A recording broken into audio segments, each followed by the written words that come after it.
Alors, merci. Merci pour l'introduction. Alors, pour le Green Status of Species, le travail que je fais,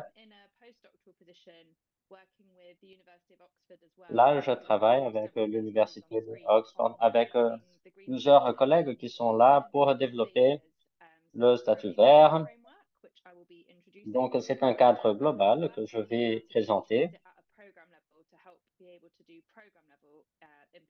Et nous avons un programme maintenant d'évaluation que je vais détailler un petit peu plus. Et la raison que je voudrais donc vous rejoindre pour vous parler aujourd'hui, c'est que je vois beaucoup de parallèles entre le statut vert des espèces avec ce qui a été fait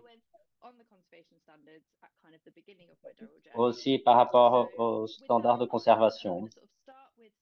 Avec ça dans la tête, nous allons parler avec quelques objectifs généraux et qui semblent être très similaires avec le statut vert.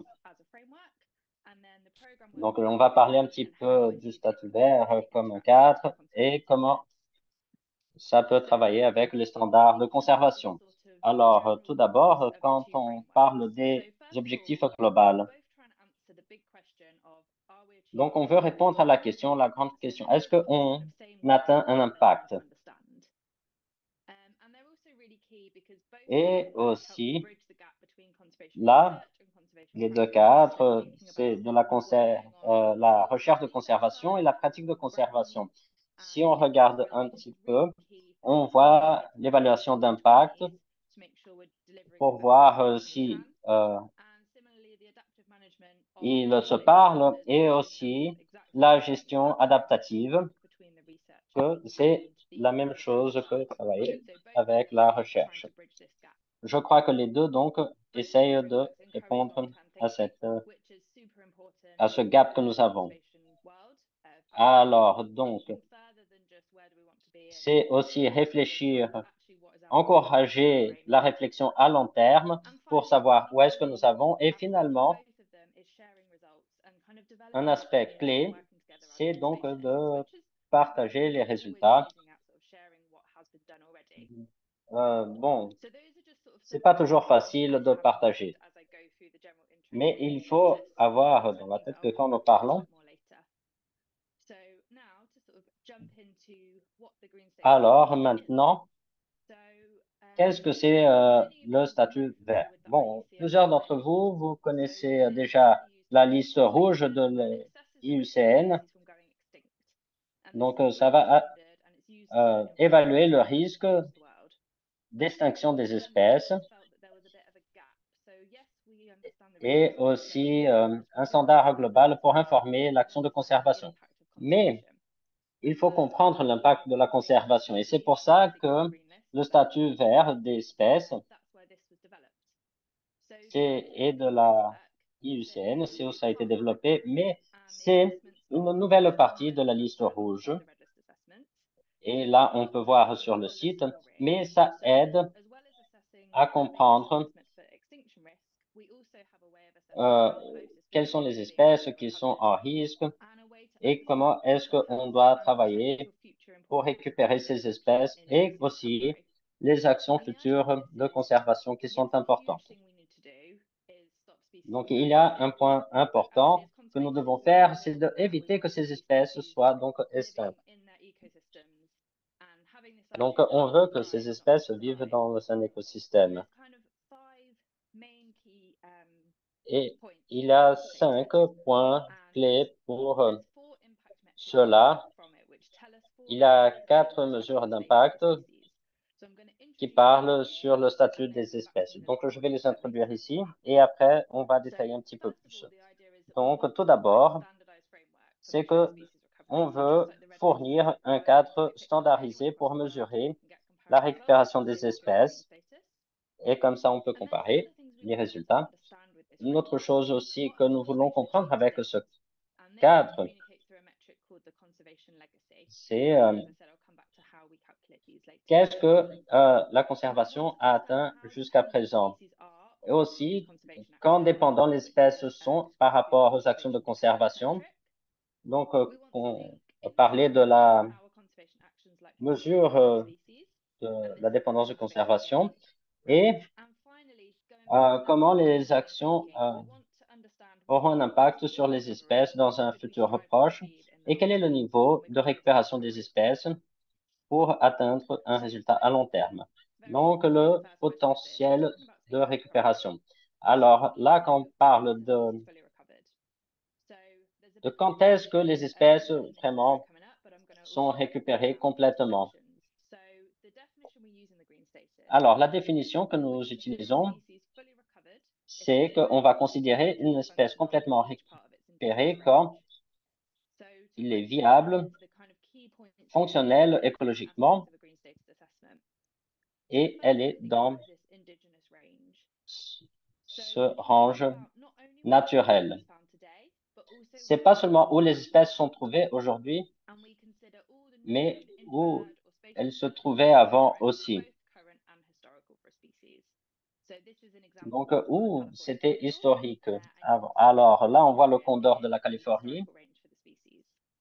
Là, c'était donc où la zone où il se trouvait.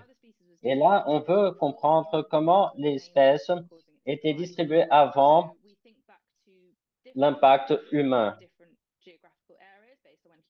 Alors, on va voir ces zones géographiques. On veut comprendre comment est que cette espèce était avant. Et l'autre partie importante aussi de définition, c'est que il faut comprendre chaque espèce de cette zone.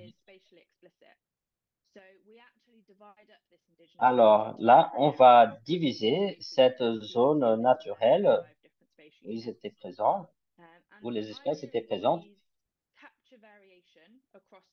Donc, il faut capturer la variation. Et l'idée, c'est qu'il faut incentiver la conservation par la zone. Donc là, on arrive à voir toute la zone et on voit les différentes zones que nous avons pu évaluer. Et la dernière partie, est-ce que cette espèce, elle est viable et écologiquement fonctionnelle? Alors là, on va voir si elle vraiment fait tout son interaction écologique par rapport aux fonctions de l'écosystème.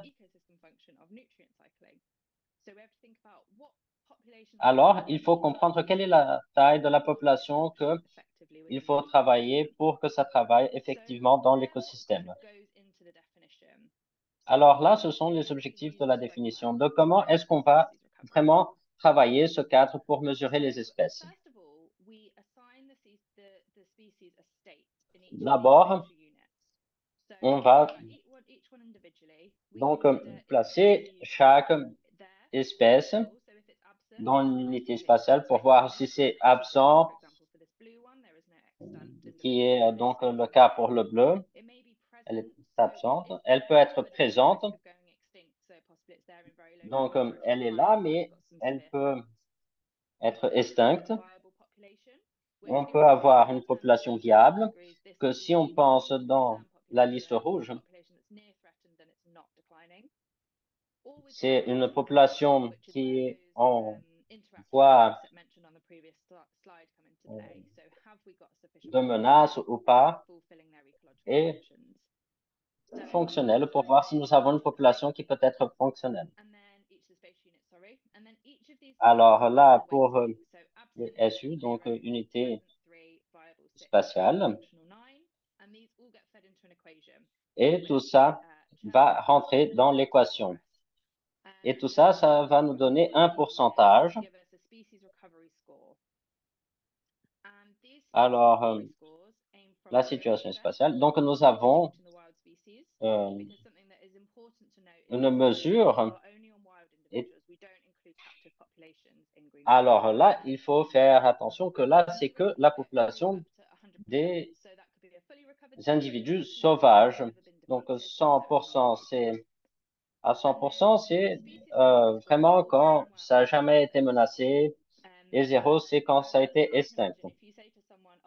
Alors, comme vous pouvez imaginer, bon, j'ai une espèce qui a 40%, ça ne veut pas dire que c'est beaucoup.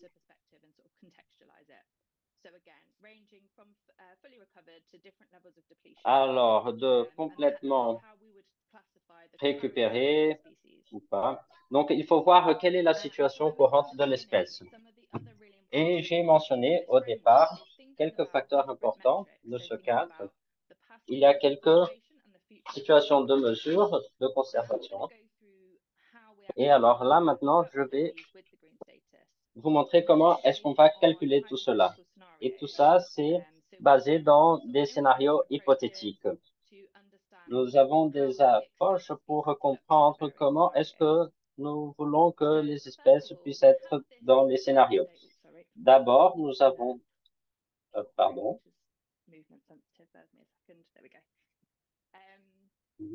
Bon.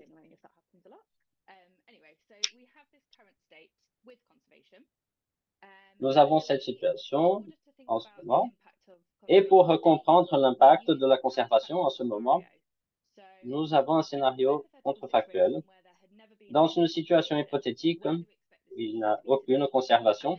Où est-ce qu'on attendrait que l'espèce serait aujourd'hui? Voilà. Et la différence entre les deux, avec la conservation et sans la conservation. Et j'aime bien cette façon de mesurer parce que pour moi, c'est très important pour voir la conservation.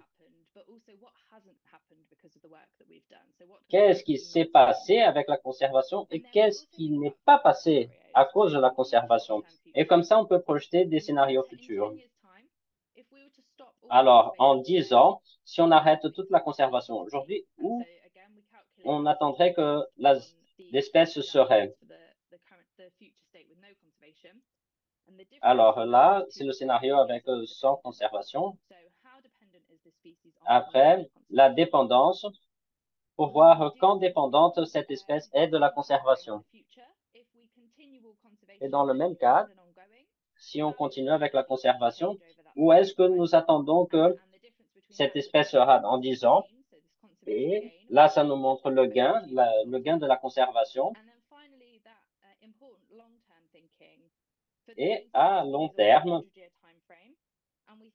là, c'est à partir de 100 ans, si toute la conservation qui pourrait être faite soit faite, là, où est-ce que nous attendons que ça sera dans 100 ans? Donc là, ça nous donne le potentiel de récupération.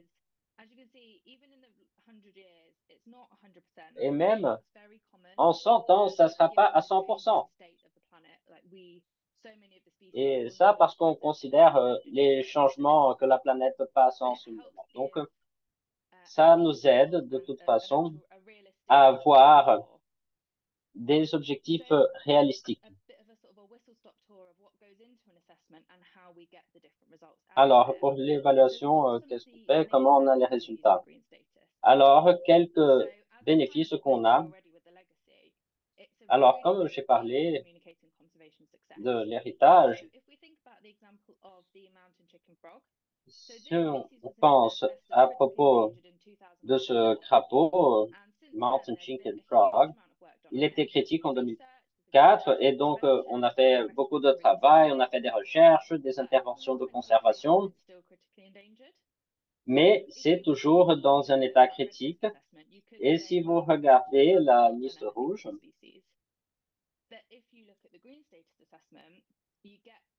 là, il y a beaucoup de choses. Mais si on prend le statut vert, la liste verte, on voit que elle n'a pas été dans un état critique, mais beaucoup du travail,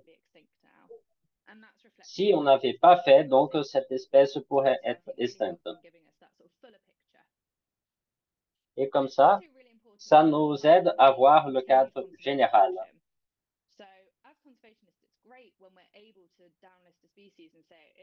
Et comme ça, on arrive à faire de diminuer cette liste de dangers pour vulnérables. Et là, c'est dangereux parce que on peut croire qu'il faut plus faire la conservation. Oui, on a fait beaucoup de choses, mais si on continue pas à le faire, là, on peut attendre qu'il y aura des changements négatifs. Une autre chose aussi, c'est encourager une pensée à long terme. Alors, quand on parle de conservation, il faut penser à long terme. Alors, il faut penser à ce potentiel de récupération pour voir si c'est faisable.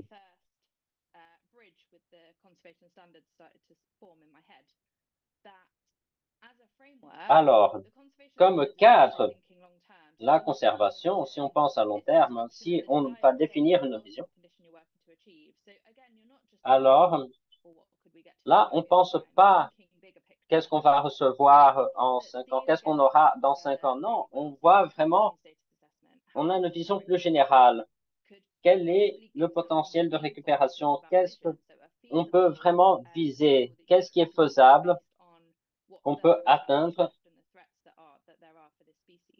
à partir des menaces? Et ça, c'est une chose que je trouve très intéressante. Alors, si on regarde tout ça ensemble, là, c'est le résultat quand on prend toutes ces mesures, quand on fait tout ce mesurage. Et le travail que je fais, il souligne vraiment ce cadre pour estimer l'impact d'actions spécifiques.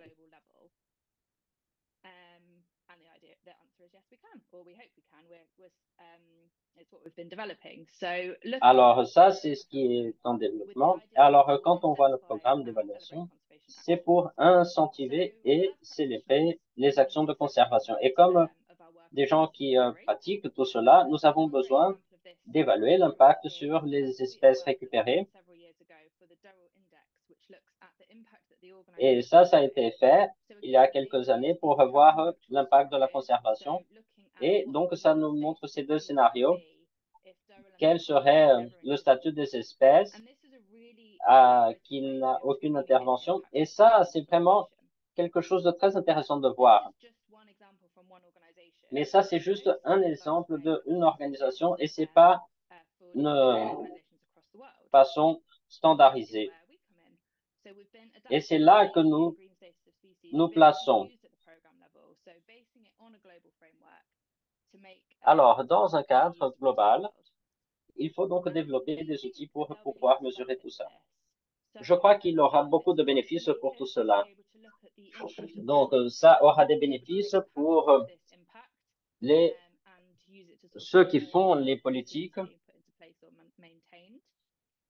Et donc, pour voir ce qui fonctionne et pour garder aussi les ONG. Et ça, c'est bien parce que ça montre le succès. Ça pousse la morale. Et c'est bien de voir l'impact qu'ils ont eu. C'est une bonne façon de communiquer avec le public. Et comme ça, ils peuvent communiquer l'impact que nous avons eu jusqu'à présent.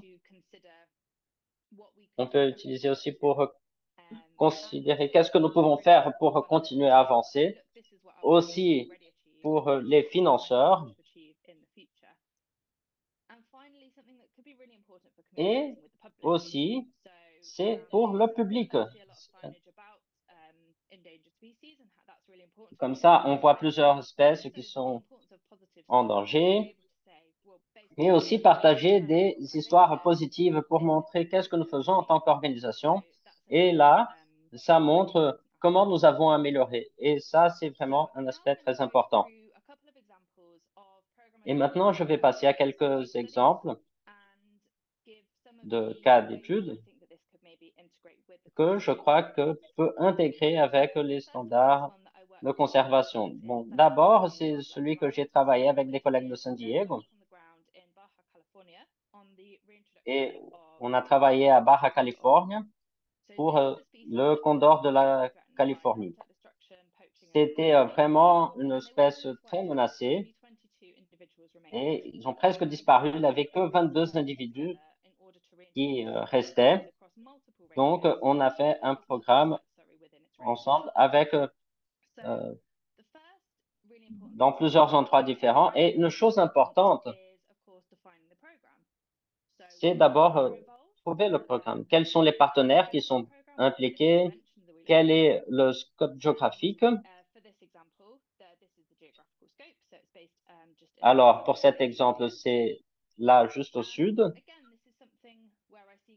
Et encore une fois, je vois des similarités avec les standards de conservation. Et là, vous pensez aux parties prenantes clés. Et je crois que là, ils sont vraiment très alignés. Et alors là, il faut avoir une guide pour travailler et c'est très utile, basé aussi sur les langues que nous allons utiliser parce que je crois que elles sont très similaires pour les définitions du programme. Aussi, une autre chose qui peut être très utile pour la planification du programme de conservation, les standards de conservation, c'est que une fois que l'évaluation a été faite, il faut penser aux unités spatiales et si elles sont divisées euh, en niveau similaire d'importance. Donc, il faut penser le niveau pour voir si ça aura un impact sur les espèces. Donc, pour voir si le programme fonctionne et comme ça pourra nous aider beaucoup. Un autre aspect important aussi, c'est voir les impacts. C'est l'évaluation d'impact des programmes passés. Alors, si on voit conservation par rapport à non-conservation, alors là, on a les résultats en jaune. Donc, le vert, vous voyez que la différence, elle est très grande. Et l'héritage du programme, c'est pas vraiment très fort, mais ça a une logique.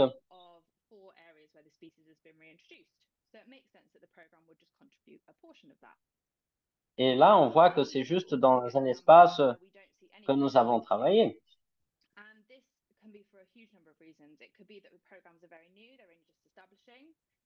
Alors, des fois, c'est parce que le programme est nouveau, c'est pour ça qu'on ne voit pas beaucoup de choses, ou rien. Donc, il y a plusieurs facteurs qui peuvent influencer. Donc, peut-être parce que ça prend du temps pour avoir un impact.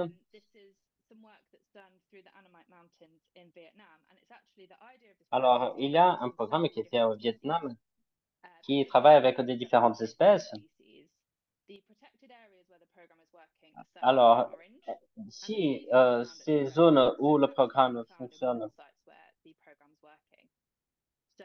là, on voit que des fois, les espèces ne sont pas trouvées où le programme travaille. Mais ça aide à expliquer pourquoi est-ce qu'on n'a pas un héritage de programme. Mais ça peut nous aider à planifier les programmes de conservation.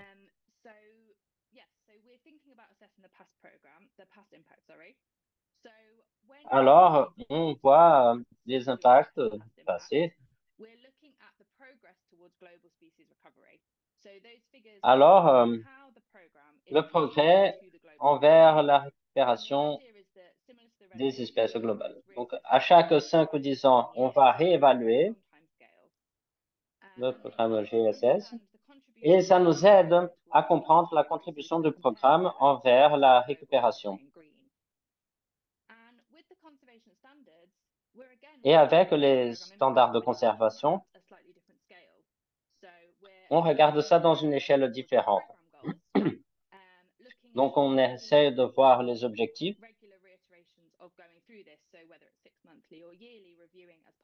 Alors, on va vérifier ça chaque 6 mois. Donc, il y a ce cycle. Donc, enregistrer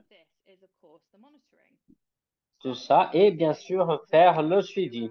en utilisant les données récoltées à partir du cycle, et ça va nous aider à suivre les activités pour comprendre le progrès des programmes. Et alors là, on va savoir si les résultats attendus, ils sont atteints. Aussi, c'est une opportunité pour maximiser l'utilisation de ces données. Et c'est intéressant aussi pour utiliser ces données pour d'autres choses. Donc ça, c'est une chose que je crois que vous êtes déjà familiarisé. Là, encore une fois, c'est très consistant avec ce que nous faisons. Alors là, on va placer entre pauvre et très bien. Et il y a une similarité par rapport à ceux qui travaillent avec le statut vert. Ça, c'est juste une version très simplifiée. Alors, critiquement en danger, on voit dispersion. Et tous ces facteurs-là sont basés dans plusieurs choses différentes, mais une chose, c'est la population, la taille de la population. Alors, si les espèces sont sous 1000, au-dessus de 1000,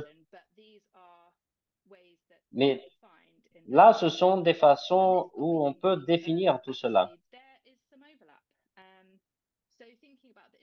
Alors, si on pense dans la classification des indicateurs de critiquement en danger et en danger, raisonnable si c'est vulnérable, en vert si c'est bien ou viable, et ça nous donne des idées de qu'est-ce que nous pouvons voir pour ces valeurs. Et pour donner une idée de comment ces informations peuvent travailler, là, ce sont les progrès de la population à partir de 2017.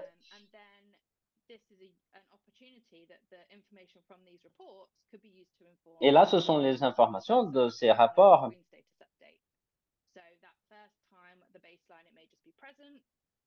Alors, on a une ligne de base et on voit que ça augmente jusqu'au viable. Et ça nous donne une idée de comment ce cadre peut nous aider pour la planification et aussi pour l'accompagnement.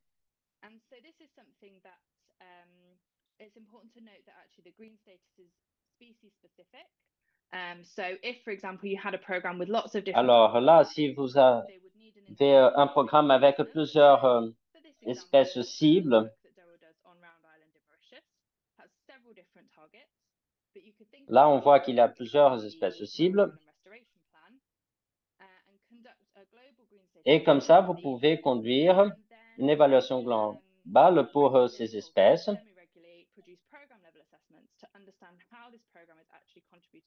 Et là, on peut voir comment ces programmes peuvent contribuer pour la récupération des espèces. Et pour donner un exemple de cela,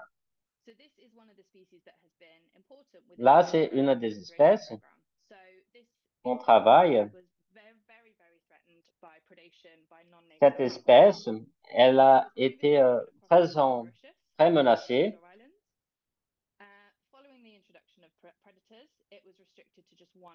Alors là, on a vérifié les prédateurs et là, on a fait un programme à long terme avec plusieurs activités et la population de ce petit lézard a augmenté à des chiffres suffisants.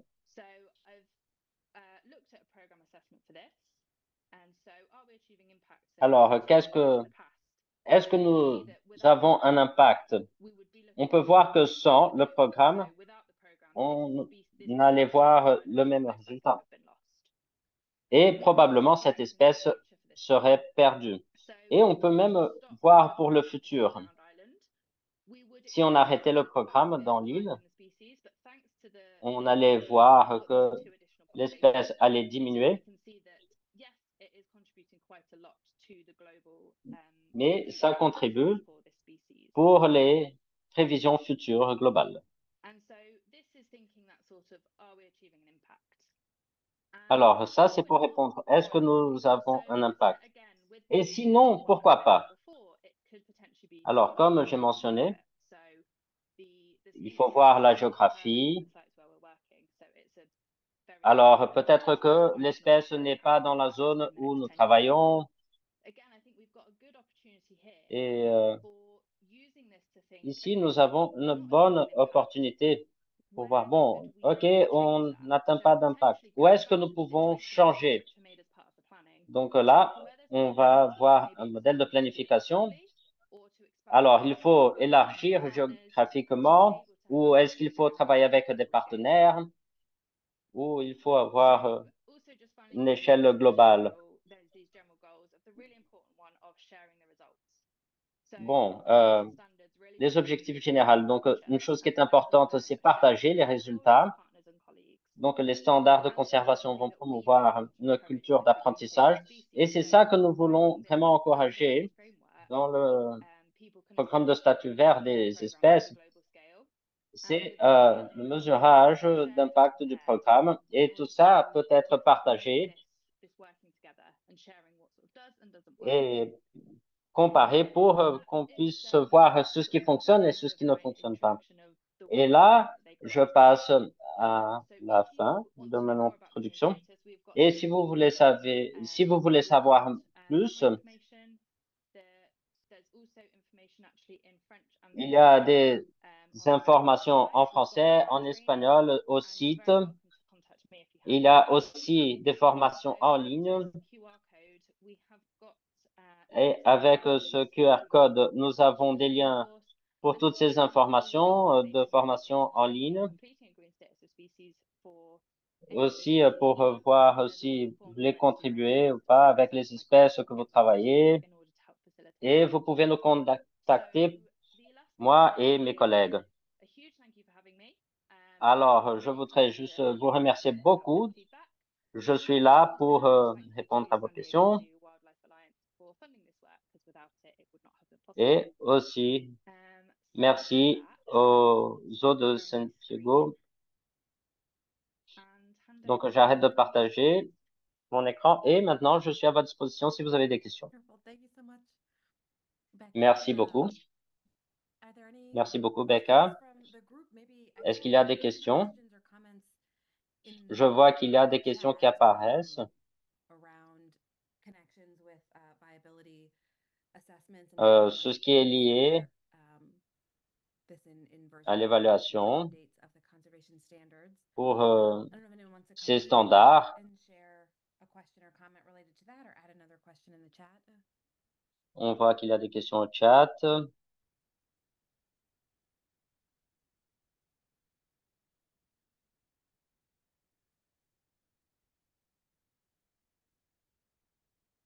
Go ahead, David. Allez-y, David. Bon, ça, c'était très clair. Et je peux dire que c'est la première fois que j'ai bien compris de quoi il s'agit, ces efforts du statut vert.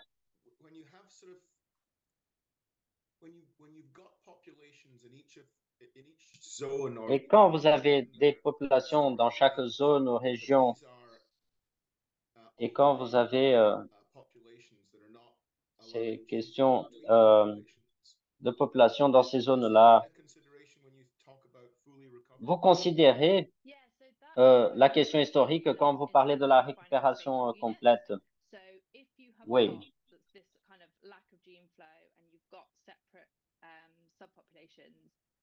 Alors, quand on parle de population, ça, on va diviser les unités spatiales et là, on pense, on va voir si l'unité spatiale, elle pourrait donc avoir cette espèce. Là, on va considérer la viabilité. Et si vous savez des lignes guides de la liste rouge,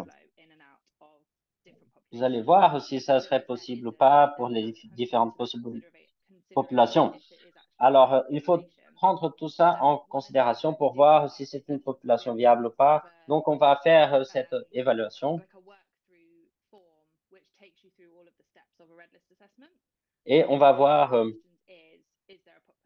toutes les marches de possibilités pour voir si c'est possible de récupérer ou pas. Ou alors, on va voir que des fois, cette unité spatiale ne serait jamais viable pour cette espèce-là.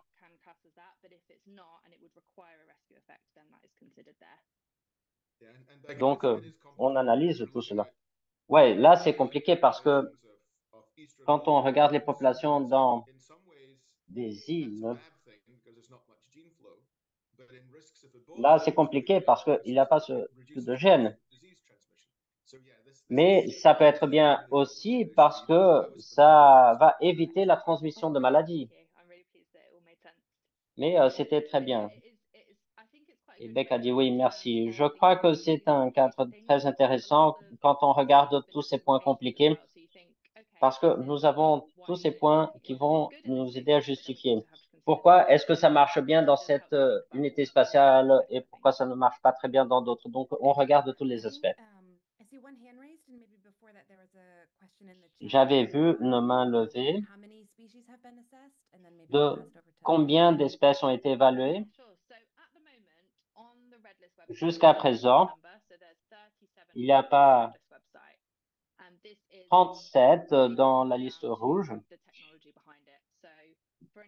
Et tout ça derrière la technologie. Et il y a un système spécifique pour cela.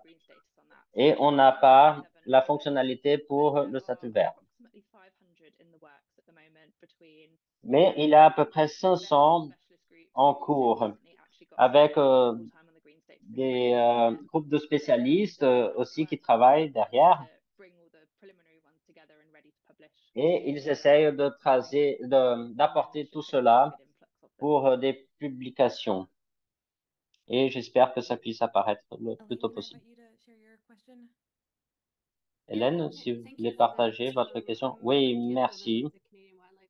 Je suis Hélène Kempfield et j'ai deux questions. D'abord,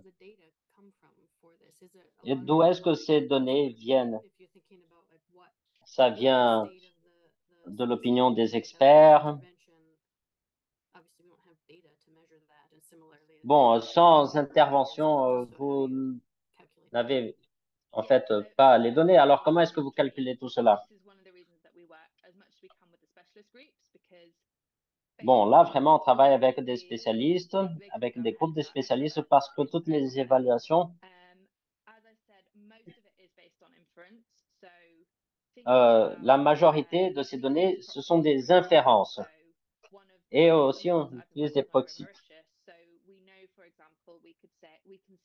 Alors, on peut dire que ça a pris 2 ans pour qu'une espèce disparaisse dans cette île. Donc, on peut faire des inférences pour d'autres espèces, mais pour la grande partie, on a des données.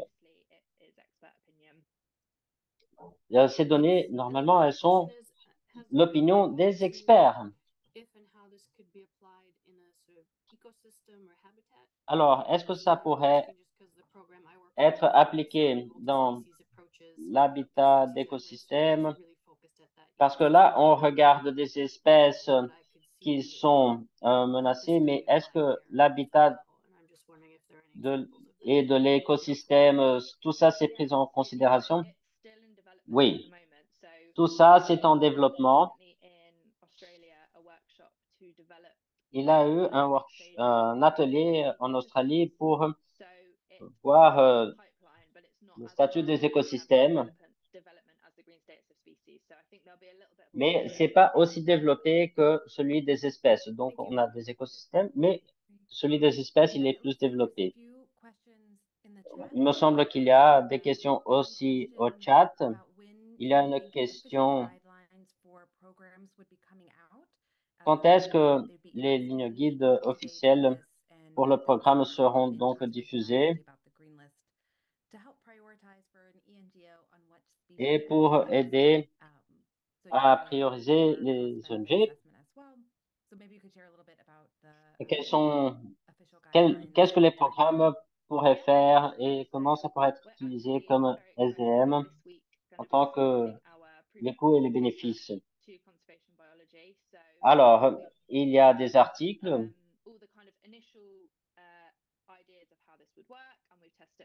qui montrent comment ça pourrait fonctionner à partir de 20 cas d'études. Et derrière tout ça, et tout ça, tous ces résultats seront mis dans les lignes guides. Mais je crois qu'à partir de l'année prochaine, on aura un feedback de cet article. Et là, je crois que cet article sera publié, on pourra les distribuer. Alors, les coûts et les bénéfices. Je crois qu'il y a un des collègues qui a travaillé longuement dans le programme et il a utilisé cet outil de coût-bénéfice.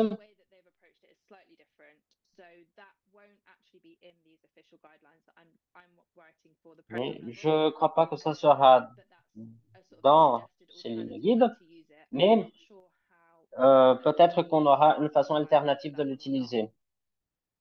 Je ne suis pas sûr si ça sera présent ou pas. Merci. Il y a encore deux questions. Voici, il y a un lien entre le mesurage UCN et d'autres. Bon, oui, les deux regardent les impacts, mais ils sont différents.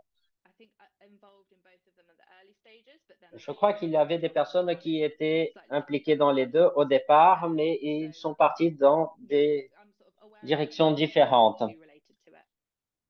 Bon, ils sont liés, mais pas vraiment très liés les uns avec les autres.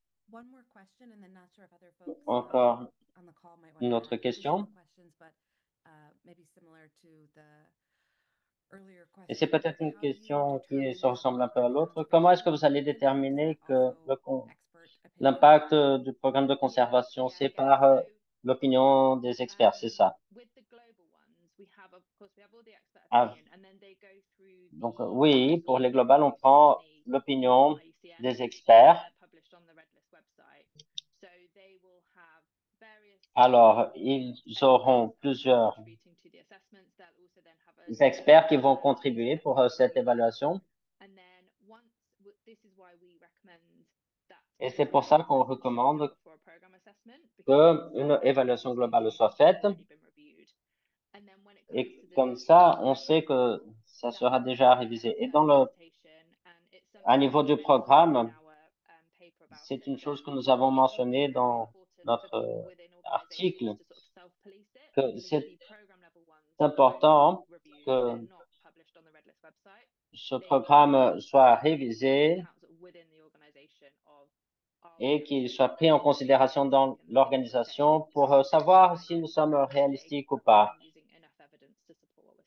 Et il faut avoir des évidences suffisantes pour soutenir tout cela. Y a-t-il d'autres questions? Des questions au chat? Maybe I can ask my own quick question. Do you all, or are you able to kind of account for, especially with the future projections? Alors, pour la projection future des changements climatiques, comment est-ce que cela fonctionne pour votre approche? Bon, là, on voit l'évaluation de 100 ans et de 10 ans. Donc là, vraiment, c'est une inférence. Alors, pour chaque scénario, on va voir qu'est-ce qui serait le plus probable. Et on regarde le scénario, le meilleur scénario possible, le pire scénario possible. Et là, on prend plusieurs projections avec l'impact le plus bas, l'impact le plus grand, avec les extrêmes climatiques. Et comme ça, on est capable d'estimer des variations.